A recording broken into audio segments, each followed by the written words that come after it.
against my enemies, yeah. You see, you wanted to save you, and then learn how to raise you. But I forget you. Hello everyone, what is up? I am Rob. I'm Eamon.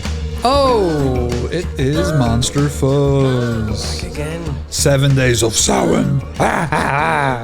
Is that over now? No. Is this part of it? Part of it? Jesus, it Still never going on. ends. It never ends. I bought spooky decorations for the house Did today. you? Very good. And one of them, they're like super cheap now. Yeah. I guess they're trying to get rid of the stock before Halloween. But one of them is like, we've hung them, you know the way I have the little canopy over there on the two beams? Yeah, same, so there's like ghoulish things cool. there. And one of them has a little button that's like, fucking break you up. So I have a poster on the door that says the undead. It's like the article from Resident Evil. Oh, cool. A skeleton spider, and then some tombstones and arms coming out of the plants, the potted plants. Spiders, pretty scary. Skeleton spiders, even more scary. Yeah, because spiders technically are skeleton spiders because they have exoskeletons. That is true. It's a good observation. There you go. Hope everyone's doing well. Hope you're enjoying the 7 days of Samhain. It has been really fun actually putting it together because this year was a bit different. I think the first time we did it a couple of years back, I think maybe I threw a couple of compilations in there to kind of have stuff there, but this is the first year where it's new stuff every day. Yeah, a lot of content. So yeah, also your short story would have come out now. Yeah. So if people enjoyed it, do let Emma know as well. It's Yeah. always nice to hear feedback on these things. That was a weird one because I was like trying to finish it. It's basically like a first draft. Like it definitely needs work, but as a 15-minute audio story, it's probably grand to pass the time. Yeah, same. Probably. Yeah, it was the same when I did the Hour Talk one. I was like, I walked because of this fucking clock going back. My sleep was all fucked up, so I woke up super early. It's like 6 a.m. on Sunday. You sent me a message at like 20 to 8. Yeah. But obviously would have been because usually we're both up about 8 a.m. or whatever. Yeah. And I came in and I just started fucking hammering that out. I had it in my head what I wanted to do, but no, it was cool. It's I'm been looking fun. forward to listening to that properly. I haven't had a chance yet. It's been fun putting all this stuff together. You know, it's fun obviously collaborating with other podcasts. Having Anna on was great. It's been a cool little week. Brother Richard obviously had a lot of good feedback as well. Yeah. So I hope everyone enjoyed that. You know, it's something fun, something silly for spooky season. Tomorrow we have Tim, as you all know, Tim and Alison will be joining us. Looking forward to getting into that. There's some good questions that his listeners have put forward as well, so we'll be answering them. Having the Halloween chats with Tim and Alison's always a joy. Before we get into this episode, if you've enjoyed the 7 days of Samhain, if you love the extra content, head on over to Patreon, drop us some support. You get access to the Discord. There's an exclusive episode that just came out over there as well. That was kind of, we talked about like we veered off in that one. We talked about everything podcast and about the podcast and stuff. The meta of the podcast. Yeah, we talked about the meta. It's like the Vince McMahon documentary without all the mad stuff. It's like the two boys were shitting on heads. No, it is kind of like that's what goes on behind the scenes. And just our thoughts and stuff. So that's all there. If you want to head on over, we do appreciate it. You can pay for the year as well if you want, and you'll get 2 months for free doing it that way. Reminder as well, we are on all the socials, Instagram, TikTok, X, blah, blah, blah. If you want to come and interact with us, head on over, check them out. Emo, spooky stories. Have you survived a harrowing event where a man in an alabaster mask tried to kill you and your family? Monster Fuzz Podcast at gmail.com, because today we are talking a little bit of true crime. Spooky season. So yeah, perhaps you were involved in that and you want to tell us about it. I doubt it. It's like 1978. But you might have been. Or maybe one of your parents. Or big case, a lot of people there, a lot of big webs. A lot of stuff going on. You know, spread out. The more you look into it, the more it looks back into you. Well, this is it, and if you want to give us if you want to give us a bit of an intro about this case. This episode is called The Boogeyman of Haddonfield, Illinois. So in 1978, in Haddonfield, Illinois, a murder spree took place in which a mentally deranged asylum escapee stalked and murdered several teenagers on Halloween night. The murderer was then 21-year-old Michael Myers, who had been locked up in an asylum for the criminally insane when he was only 6 years old, Rob. Disturbed.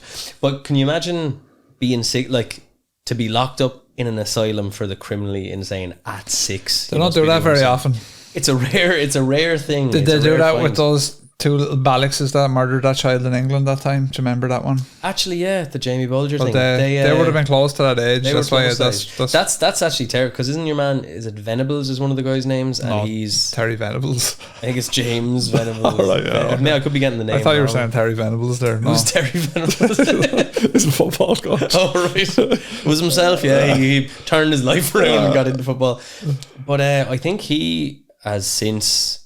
They've found all sorts of alabaster, and one of them then I think just sort of got on with his life, nature or nurture and all that stuff, at that very young age. But you think because you think you could course correct, like you think if you could intercept a child by like age 10, you would think and hope that you could sort of influence it enough to change them. But they doesn't say seem that to be like the foundations are there from like 2 or 3, and I don't know exactly what those inputs are.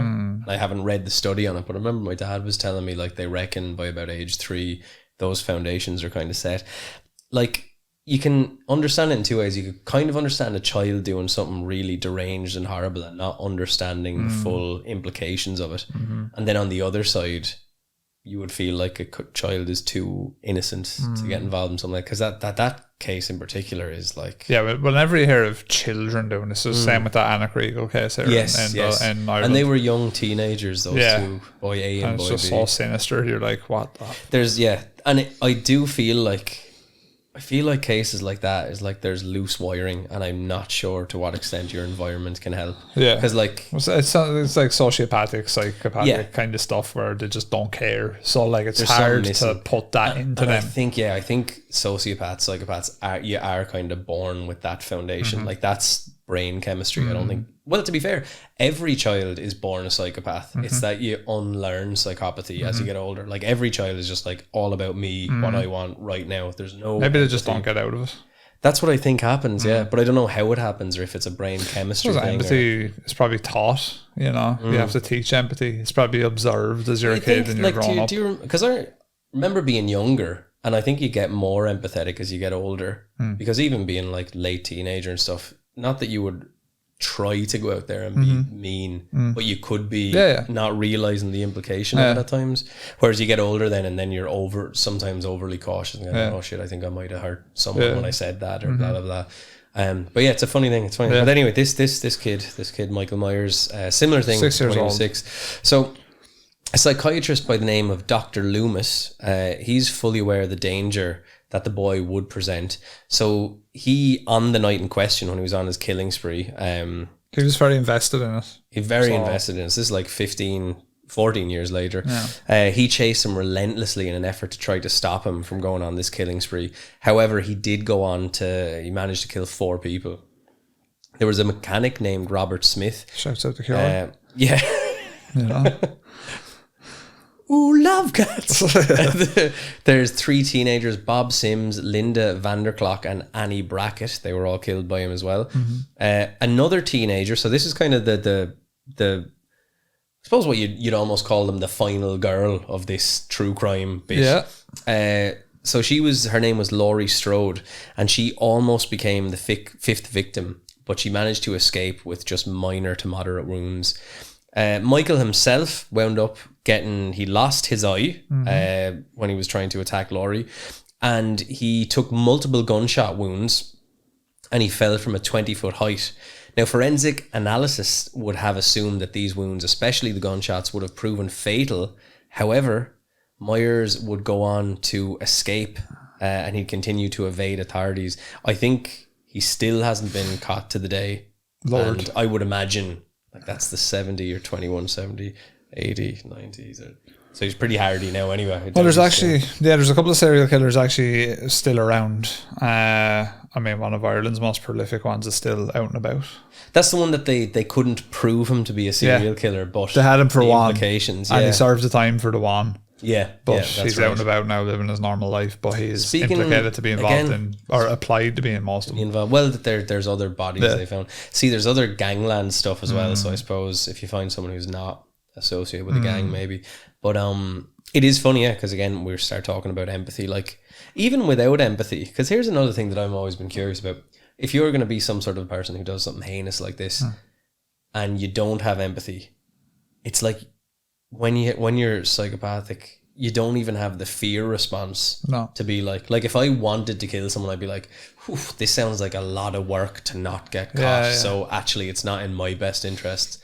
So it must be a very strange, like, to have the drive to do that with none of the rational. There's no force, like, for them people though, there's no like forward thinking. There's no it's like purely in the moment. It's like, I am angry right now. Like, some people are premeditated, and that's often why it's like viewed as really heinous, like the premeditated shit. But a lot of it is like, I am in this moment, this is how I feel, and I'm going to act out now. And I'd say they're probably, even at the premeditated, they're probably getting off on the fact that they're sort of going towards this end goal. Because you hear so much stuff like that. And to be fair, this Michael Myers dude, there doesn't seem to be these weird sexual proclivities on top of it that you see with a lot of serial killers. But he still, kills, and they're not all women. Bobby Sims, was that his name? Robert Smith, Smith. Yeah. I don't care if Monday's black, Tuesday, Wednesday, heart attack. So what is the story with Michael? So an unimaginable tragedy unfolded on the eerie night of October 31st, 1963. The peaceful streets of Haddonfield, Illinois were gripped by a real-life nightmare as 6-year-old Michael Myers committed a horrifying act of violence. In the confines of their suburban home, the young boy mercilessly took the life of his older sister, wielding a knife in a shocking display of brutality. That's 6. Terrible bollocks. Michael then reportedly walked out of the room, down the stairs and out of the house, where a shocked Mr. and Mrs. Myers arrived home, finding their son holding a bloody butcher knife in his hand. Mr. Myers pulled the mask from Michael's head. She has been quoted as saying that she barely recognised her young son, whose expression was said to be blank and emotionally detached. The shocking incident sent shockwaves throughout the tight-knit community, leaving residents in a state of disbelief. Michael Myers, deemed too dangerous to remain in society by leading psychiatrist Dr. Samuel J. Loomis, was swiftly placed under the care of a mental institution. Oh, wow. Disturbed. So there you go. So you have to, though. He's locked away. Well, you have to put him in and I suppose, as you said, about the Chucky murders or whatever you want to call them with those kids in England, it was a similar enough thing, I guess, where they were just locked away. Like, they weren't let out till, I think it was like, was it 10? Yeah. I remember when they grew up in institutionalized. Institutionalized. Like, now they had a fairly cozy. They were institutionalized. I'd seen a documentary on them where it showed like kind of where they were staying, and it was basically an apartment. Yeah, and they were. I remember they had like plays. They had like consoles and stuff. And I was like, I didn't even brutally murder anyone. This isn't fair at all. No. They were well looked after. But the counterpoint to that is always like, is that part of rehabilitation? Like, part of you looks at it and you go, well, they're fucking cozy and they shouldn't be cozy because they did this thing. But then it's like, part of it is, it's multifaceted, but one part of it is, well, you're showing them kind of the comforts of life that they can get if they behave. Once they get out, like the things that they can work towards to acquire, and the things that they should be occupying their brain with. No, you're absolutely right. Like, it's like when you get into things like there's justice, right, and then there's like sort of penance, I suppose, because the main thing we want is for people to go back into society and not do this stuff anymore, which doesn't seem to work great for a lot of different things. I watched the Hawk where it was on the radio. I listened to it on the radio like last week. It was a guy, he's from Ireland, like I think he's from Limerick maybe, and he had murdered someone. Yeah, don't know if it was manslaughter or murder, but he had served his time and he's now out. Yeah, during his time in prison, he found Jeebus, all that stuff. Got all his education done. Like, he had no education, so he did all his education. Did like he went on to do like college degrees in there. And then when he got out, he just went straight into work. But he was saying like a problem from his perspective was like, and he's been out for like a long time and he hasn't reoffended or anything. But he was saying like that he can't get hired because as soon as they do background checks, they just don't want. So it's kind of, like society does need to actually settle on how they view this stuff. It's like, you need to do something. Well, like if you're going to class them as murderers for life, right, and they're basically unhireable, well, do you need to figure out what to do with him then at that point? Are you just going to put him on like some basic income and go, no, that's it? Maybe you need some sort of better lines of communication, maybe, where if someone has studied something, is there a specific job sector? Yeah, exactly. Like, because look, if I owned a company and I was like, he did what? Yeah. And I'm going to pay him, now I'm worried. You know, like I can totally get it. And it does come down to the thing. It's like, it's probably like the family deserves some sort of justice. Well, that's what he was saying. You know? Yeah. And the person, I'm not for like you go into a box. I think whatever way you rehabilitate someone, whether that's education, if they're going towards that, it means you're less likely to go the other direction. There are lads, like for every lad that murders someone in cold blood and has no sympathy and no remorse, there probably is lads that say get wrapped up in manslaughter, where maybe they punched the lad in the head and he hit his head off a wall and died. Like, and like that is one of those grey areas then where you're like, well, you know, obviously he didn't mean to kill him. But he did kill him. So like it's a tricky one. It's a very tricky one. And then this fella now is a lot more pronounced. No, this fella, sure, look, and it's from an early age. So anyway, we'll get into his doctor, Mr. Loomis. So Dr. Samuel Loomis was born into a humble family in a small New England town. Now he had a keen intellect and unwavering determination from a young age. So he had this voracious curiosity about the human mind that set him down the path towards a storied career in psychiatry. For those of you that don't know, psychology is like sitting down with a therapist. Psychiatry is here's your pills. I think the most efficient guys are probably the ones that have a good understanding of both, because you don't want to over medicate and you don't want to not medicate. I think over here one can prescribe and one can't, right? In most places, that's, I think as far as psychiatrist is the medicine. They're the doctor, so they have a PhD in they technically are a doctor in the same way as you have someone who, you know, resets your arm. Then a psychologist, I believe you need to get a master's, and then you need to practice like 400 hours, something like that. I think so. So anyway, Loomis attends the prestigious Haddonfield University, where he pursues a Bachelor of Science in Psychology. It was during these formative years that he first developed a deep fascination with the human psyche and its complexities. So I suppose if he did a Bachelor of Science in Psychology, then he would have gone on to a PhD. He'd technically be a doctor, but it sounds like he didn't start as a medical doctor and then go into psychiatry based on these fantastic notes. So his professors and peers noted that he had an extraordinary aptitude for understanding the inner workings of the human mind. After completing his undergraduate studies, Loomis continues his education at the renowned Smithfield Institute of Psychiatry, there we go, where he embarks on a rigorous journey to earn his Doctor of Psychiatry degree. It was here that he honed his skills in clinical assessment, patient care, and the diagnostic intricacies of various mental disorders.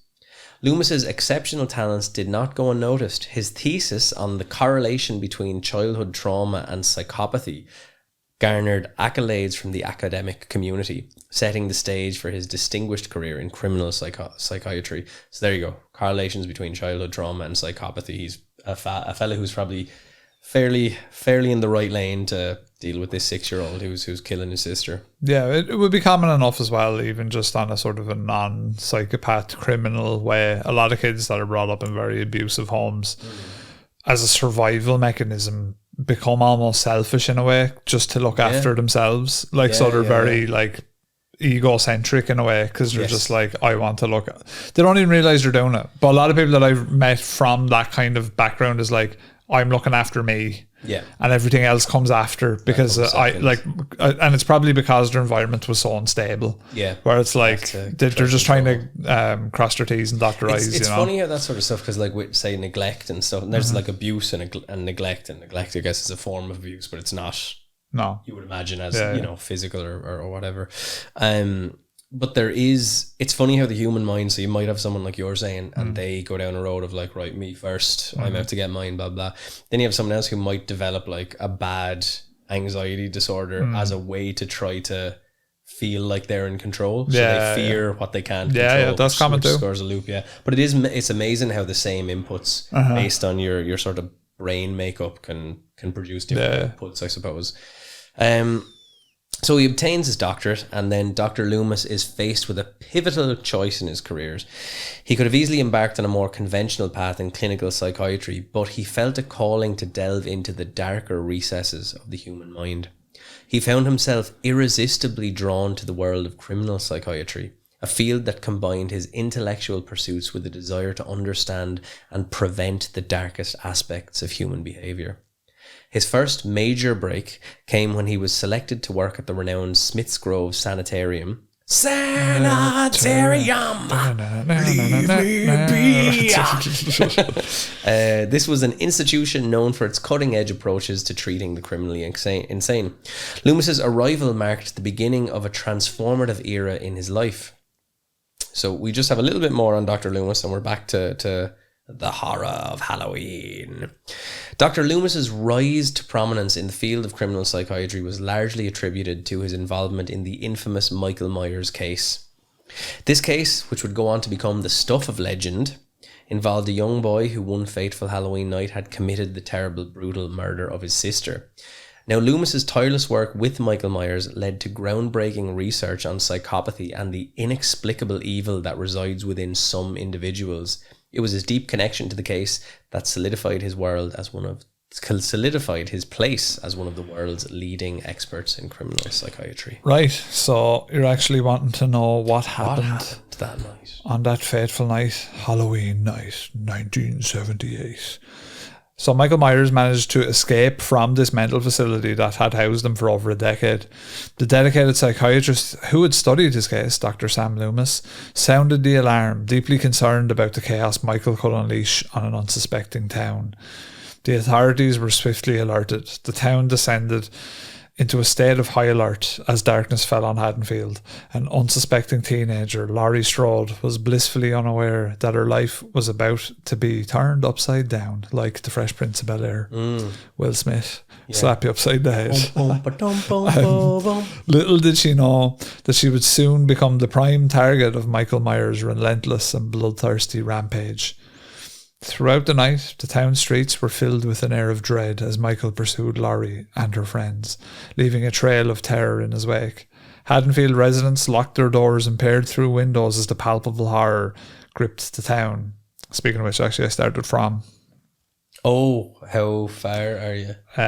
Just 3 episodes in. Season 1, it's good. Yeah. Walt! Yeah, that's what Where is my son? Where I am now is like I'm in the 3rd season, 4th or 5th episode, and it's like it get Walt, my son, Walt. He's fairly cool though, isn't he? Yeah. Like as an actor, he was great in Oz as well, but he plays that sheriff really well. What did you think of that first episode? With cool, the it's very good. It's cool. Yeah, it's interesting.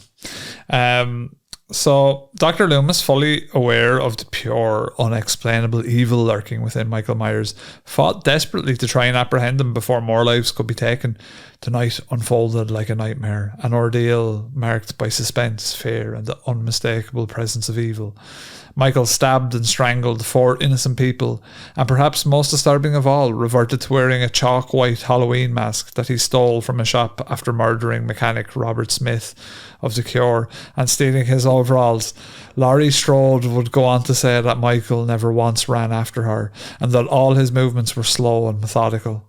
He would briskly follow her, knife in hand, unrelenting and terrifying. Yeah, so basically the gist is that Michael winds up escaping from the mental facility. He kills a mechanic, takes his overalls, and he finds this, white mask. Oddly enough, it was a weird Halloween prop. There was a small line of William Shatner masks that were spray painted white. So it's technically a Star Trek mask. Lizard Man mask. That's right, sure. He fought the lizard in the desert and won. He Michael Myers had done all sorts of terrible stuff. So he's kind of going around stalking around these teenagers, but he did kill 2 of her friends, one of the boyfriends, I believe, as well. He had set up like a trap for her almost. Oh yeah. So when she came in to try and find her friends, he had splayed them out on a bed in a kind of a macabre sort of a Halloween display. And of course then she had her run in with him. She wasn't aware that apparently he had been stalking her for some time before then as well. So it's So the legend goes. So the legend goes, yeah. It's a whole thing. She needed a Ring doorbell. Yeah. Now, if only they had those in 1978. It would have been grand. You just be like, not today, Michael. Thanks very much. Yeah, that would have kept her safe. I don't have a Ring doorbell. No. But I have a hammer. That's all you need. If you come into my house, you're getting That's all you need. the hammering of your life. Thor and Mjolnir. Go for it. So Laurie did go on to write a book. It was called The Night He Came Home. He in capital letters, because he's an important character in her life story. I suppose. If you're going to get nearly murdered, you may as well write a book out of it. I think it's the only thing to do. Yeah. And I think that Laurie got a few shekels from this and she was happy enough. Well, not happy enough, sure, you'd be traumatized. Yeah. But like, would you take, here's a question for you. Would you take a similar event happening in this house? Yeah. You come into the room and I'm hanging up on the deer animals, and you're just like, oh no. And you have to run away from this, marauding killer. But then you get to like Monstrous podcast gets super. Oh yeah, you'd run with it. Yeah, you'd have to. I mean, you have to turn lemons into lemonade. Yeah, you would. You'd run with it. I'd probably vlog. I'm like, here, what's up, boys? There's Eamon fucking split out on the wall. Still up on the wall. There he is Legally, I owe him because he's in my house. It's probably better at Street Fighter now. Street Fighter 1 to 5 and all the previous Street Fighters. I think that you tasted. Don't know. I don't know. We'll see now. But should be full of gimmicks and crap.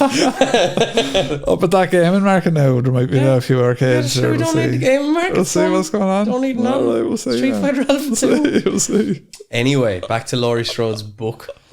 Not my death and how I'd be better at Street Fighter if I died. So Laurie said in her own words, in that harrowing night, I found myself inside the Wallace house, a place that should have been filled with the warmth of friendship, but was instead a house of horrors. My heart raced as I stumbled upon the lifeless bodies of my friends and Judith's headstone. Real ones remember Cornwallis. Cornwallis, he's a good lad. My brother, Cornwallis. As I ascended the stairs, my breath quivered and my trembling hand reached for the doorknob. The sight inside that bedroom would forever haunt my nightmares. The memories are still etched in my mind through grotesque tableau of my friend's lifeless forms. My grasp of horror must have alerted him, and I turned to see his shadowy figure lunging towards me. Michael Myers, the embodiment of pure evil, slashed at my arm, causing a searing pain that sent me tumbling over the banister. With adrenaline coursing through my veins, I forced myself up and fled, knowing that escape was my only chance.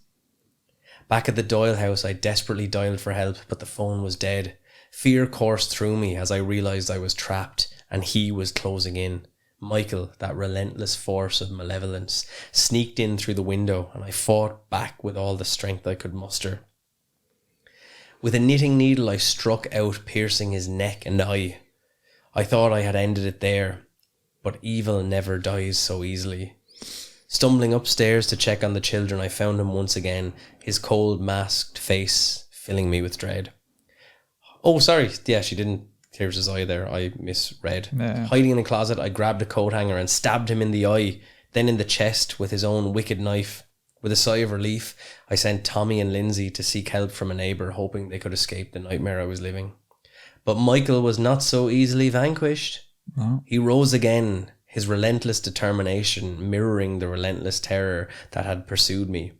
As the children fled, Dr. Loomis arrived to investigate, and his courageous act saved me from a final encounter with the embodiment of darkness. Loomis shot Michael, sending him crashing off the balcony. When we dared to approach the lifeless body, the malevolence that had tormented us had vanished into the night, leaving us to wonder if true evil could ever be fully extinguished. The events of that chilling Halloween night left an indelible mark on Haddonfield and the many individuals who had survived. Michael Myers' name now stands as a symbol of unrelenting terror, and the legacy of that night continues to cast a long shadow over the town.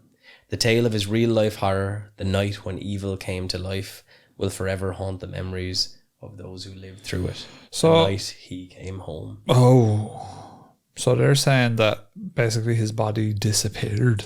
So like he was shot off a balcony and they just when they went. So you shoot someone off a balcony and then you go sort of over and he's like, oh yeah, he's in bits, and you turn around to do something. You look back, you're like, no, he's not. Do you think now that there's a cover up there, do you reckon they did something with the body now? Now it's possible, maybe if you had the chance, you'd sort of throw him into Chop him some up. sort of a Cut him up. rock destroyer, Yeah. big blender. Yeah. Just put him in a Put him in a vat of acid. cement mixer. Probably treat him like Mussolini, throw bits of capsicum on him, like kicking his head all around. Gaddafi, stick him up the arse with a fucking fire poker. Speaking actually of masked individuals causing havoc, I saw that video you sent me of the clown in Cork. Oh yeah. With the umbrella. Sure. I didn't turn up the volume sound, but was it like a bit of a work because you could hear the driver? I read the comments. Yeah, it was a work. Obviously, it's a work. Yeah, it's a work. But look, it's all in the Halloween spirit. It is. Do you remember when that was like a big thing? Just lads dressed as Halloween, or lads dressed as clowns wandering around the place at Halloween. Speaking of grotesque ways, that I read about a poor girl who was working in one of those big sort of grocery places in America, I think, and locked in the walk-in oven. So cooked, basically. Better to be cooked than cooked. Yeah, well, is it? No, probably not. That's awful. Who was that? Who was the fella? Was it you telling me about? He was doing that thing where you put in he was putting in the sodas into the fridge or something. Right. Oh yeah. That was like me. He fell and he got crushed. No, it was one of those half kind of ones or whatever. Yeah. Well, it was actually a full one, but I think he was up on top of it or getting up on it or something happened that he went down the back of it. And they just never found him. They never found him. Suppose Roy's never come And back. they found a skeleton. Yeah, spooky. So let's get into the ideas of why Michael actually went on this rampage, why so many people died, etc., etc. There have been many theories as to why Michael stalked Laurie rather than moving on to new victims. One theory is that Laurie was merely the first person that Michael saw when she was dropping the keys to the old miner's house. Prior to Michael's killing spree, it is assumed that he was hiding out in the old house, having escaped the mental institute, and may have seen Laurie with her father, who was a real estate agent trying to sell the house. Asked her to drop the keys off on her way to school. Due to his pathologies, he decided that he must kill her as part of the Haddonfield massacre. Part of Michael's diagnosis was solipsism syndrome. Individuals experiencing solipsism syndrome, that's a mouthful. Solipsisms, you're probably right. Sure. It's the first time I've ever read that word. So I did these notes months ago, and we just didn't get around to recording it. So even as I'm reading this, I'm going like, "Ooh, that's interesting." So solipsism syndrome feel reality is not real in the sense of being external to their own minds. See, what is it? All right, so solipsism syndrome, they feel that reality is not real in the sense of being external to their own minds. So reality, I suppose, it's like a video game type thing. Yeah. Is that kind of what they're trying to say? That they're the main there's character. No consequence to your actions in this reality. Maybe, yeah. The syndrome is characterized by feelings of loneliness, detachment, and indifference to the outside world. This is coupled with OCD, psychopathy, ODD, and antisocial personality disorder. These may describe why Myers actually carried out this massacre. So I suppose, if he does have that obsessive compulsive streak and he's, in some sort of a mental situation where he feels he has to kill a load of people, seeing her as maybe the first person in his old house and not just... Have you ever come across someone with ODD? I used to think I had a bit of an oppositional defiance disorder. It's basically where if they think it's an authoritative figure talking to them, they just go opposite. I've seen a lot of people in my life with that. And you just have to learn to talk around them. It's like, you have to learn. You have to learn to how to present it, court them. How to present it. Because when I think you probably find most of that in primary school, I'd say. Yeah. So Kara deals with all the time. So you see the kids there. I've had it once or twice in my professional career, and sometimes it's manageable, and other times it's just you basically have to you just be professional and put up a boundary and just be prepared for constant bullshit. Basically. No, I know people with it, and it's like if you try and tell them something, even if it's helpful. Oh no, they won't go. Like it's not like you're trying to be like talking down to them or you're doing this or that, they just won't go with it. So you have to be like, I need a way to like make them come to their own conclusion without telling them in that way. So you ask them questions that you want to get the answer. That's the only way to do it. Like, I've been thinking about this. I'm just not really sure. Do you have an idea about it? And then they're like delighted about it. But it's like so much of kind of, say, you know, if you're managing or whatever, like at a company, so much of it is like gentle coercion and manipulation. Because you know me, I'm not a manipulative person. And I don't like to be that way with people, but you're playing between, because you're trying to support these people that you manage, but then you're also getting weight on you from the company, and you're trying to kind of get a thing done. And so sometimes you do have to it's about knowing how to approach someone. You don't always know. You kind of learn. I think if you use the standard rule for everyone, which is just like be curious and open, and don't like be a shithead and be like, you better do this and blah blah. And generally that will always get you. Just respect people and treat them well. But I have come across one or two people in my time that I'm like, I don't know what to say to you. Sorry. Anyway, Michael's trauma. In the documentary The Shape of Evil, investigations into the Myers family seem to unearth evidence of generational abuse, which may have caused many traumas on the young Michael Myers and possibly have been a catalyst for his later behaviour. Another theory covered in that documentary is that Michael was actually haunted by a generational curse. Can happen. Yeah, it's happened to all of us. The old generational curses. So there's a story. This is funny because this is actually a Celtic story. Yeah. A possible explanation for his impulse is the story of Enda, who was a disfigured Celtic teenager, and he butchers the druid princess Deirdre and her lover as revenge for rejecting him. So I guess this would have happened in Ireland. The king subsequently has his shaman, he curses Enda's soul for walking the earth, reliving his crime for eternity. So again, these are some of the more fringe theories of what's happened here. The whole walking thing, you know. Yeah, that's it. You never run. It's like there's no urgency, and you're not afraid of anything. In some other journals from Michael's mother, it appears that he suffers nightmares about people called Enda and Deirdre, as did Michael's great grandfather, who actually wound up shooting 2 people to death at a Halloween harvest dance in the 1890s. But this speculation is obviously, like I said, pretty ignored. It's popular on fringe websites. There's another thing, again, in keeping with that Celtic thing, about a tattoo of thorn. Wow. And it's something to do with the constellation, and it drives them mad, or I don't know. There's some bizarre stuff there. But to finish it out, maybe we're best to just say what Dr. Loomis said when he had found out that Michael had escaped, and his reason, I suppose, for trying to keep him locked up, or for preempting what was going to happen. He says, I met him 15 years ago. I was told there was nothing left, no reason, no conscience, no understanding in even the most rudimentary sense of life or death, of good or evil, right or wrong. I met this 6-year-old child with this blank, pale, emotionless face and the blackest eyes, the devil's eyes. I spent 8 years trying to reach him, and then another 7 trying to keep him locked up, because I realised what was living behind that boy's eyes was purely and simply evil. So whatever the reason behind his behaviour, it's interesting, like a guy who's a psychiatrist who, you know, views the brain as a chemical compound effectively, you know, which is doing all this stuff, would just be like, nah, he's just evil. So there you go. So what do you think? Do you think he's still out there? He would be, if he was 21 in 1978, he would be in his 60s now, I guess. Well, it's Halloween tomorrow at the time of recording.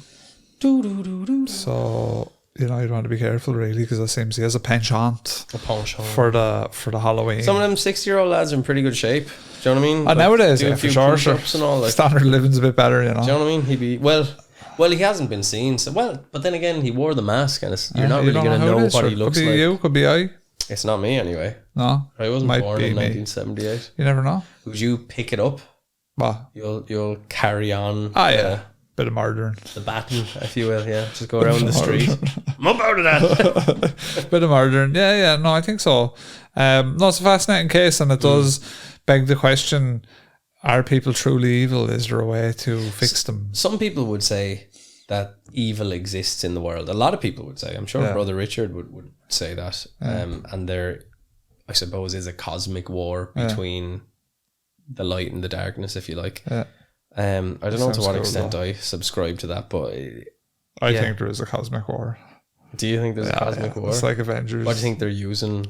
Like energy is just light and dark. And there's one lad who can turn into a green monster, but he's actually good, but he can do evil things because he loses control. There's a lot of class stuff going on. Yeah, I'd love to get into a plane and just be like, what? It would actually be cool though, like on a just a more silly level, if like that was what Earth was like there's some alien somewhere playing a video game where it is basically good versus evil.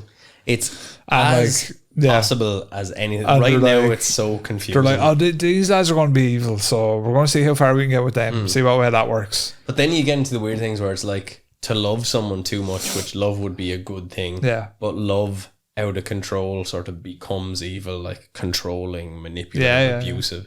And like, you know, so like they've made it so that evil is even more complex than just a binary. Like, that is true, because you get like weird things from love, like Munchausen syndrome. Munchausen like proxy. You get all that, like you get people, and I've encountered them in my life, where like lads and really nice guys, like, but like when it comes to women, they think like, not love bombing's the wrong word, but like they just want love so much that they're just totally, and even it's just coming out the wrong. Parts where it's like, you know, like there probably is someone out there that would match that energy, but it's very rare. Do you know that like authentic, like it's not even authentic. I don't even know if it's probably not. It's probably unhealthy.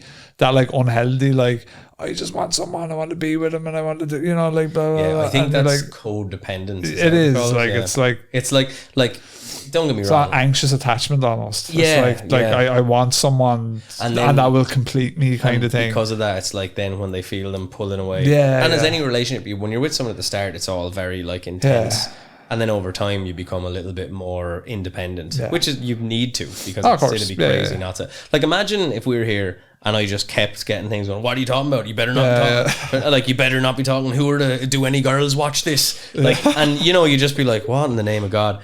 I'm very lucky in that my partner she just wouldn't be very controlling at all, to a point where she's probably less so than other people, where it would be reasonable, not reasonable. But you could understand someone being jealous or something. Does that make sense? And I think that's the tricky thing. It's just, again, trying the balance and what's reasonable. I think it is. But I think it comes from a place where someone who is very controlling, it probably, unfortunately, comes from a place of trauma and vulnerability, manifests itself as something that's deeply harmful to someone else. But they themselves, it's a response, as you said, becoming, you know, me first, because I had a really traumatic upbringing. And it goes that thing, you know, a ripple.